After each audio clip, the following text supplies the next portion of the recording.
Banjir yang melanda kawasan pariwisata Kuta, Legian, dan Seminyak pada Selasa 25 Februari 2026 sangat berdampak pada dunia pariwisata setempat di Gumi Keris.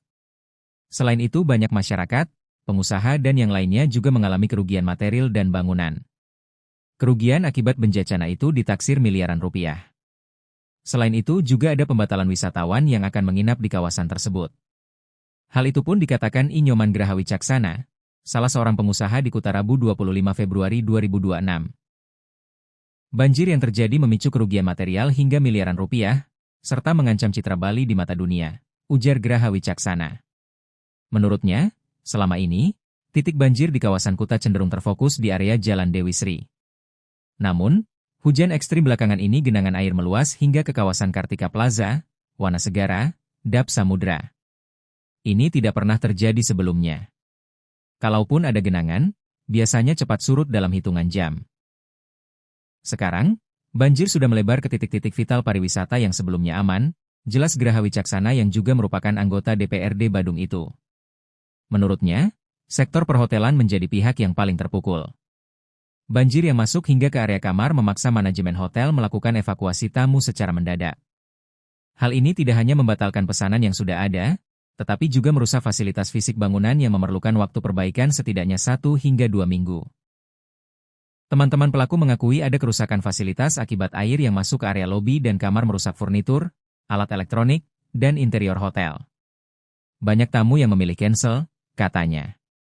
Dampak banjir yang meluas, kata Graha Wicaksana tidak hanya hotel besar, ekosistem pendukung seperti warung makan, toko kelontong, tour desk, hingga jasa penyewaan motor ikut kehilangan pendapatan karena akses jalan yang terputus. Estimasi kerugian mencapai miliaran rupiah. Pengusaha yang seharusnya menyetorkan pajak, kini justru harus mengalokasikan dana tersebut untuk perbaikan darurat, tambahnya. Disebutkan, pariwisata adalah bisnis berbasis persepsi dan citra. Jika wisatawan menganggap Kuta sebagai kawasan yang tidak nyaman dan rawan bencana, mereka akan berpikir 2 kali untuk berkunjung. Hal ini diprediksi akan berdampak langsung pada pendapatan asli daerah, PET, Kabupaten Badung. Perlu diingat bahwa sekitar 80% PET Kabupaten Badung bersumber dari pajak hotel dan restoran, PHR. Jika tingkat kunjungan di Kuta, Legian, dan Seminyak menurun drastis akibat banjir yang berulang, maka kapasitas fiskal pemerintah daerah untuk membiayai program pembangunan juga akan ikut tergerus, ucap Ketua Komisi 4 DPRD Badung itu. Pihaknya berharap solusi holistik dengan duduk bersama para pakar guna mendesain ulang sistem drainase secara total.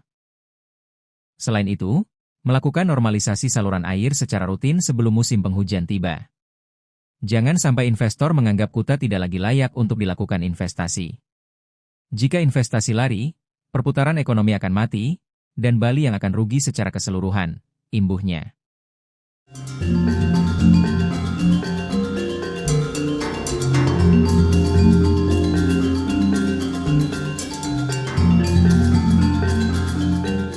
Download Tribun X sekarang, menghadirkan lokal menjadi Indonesia.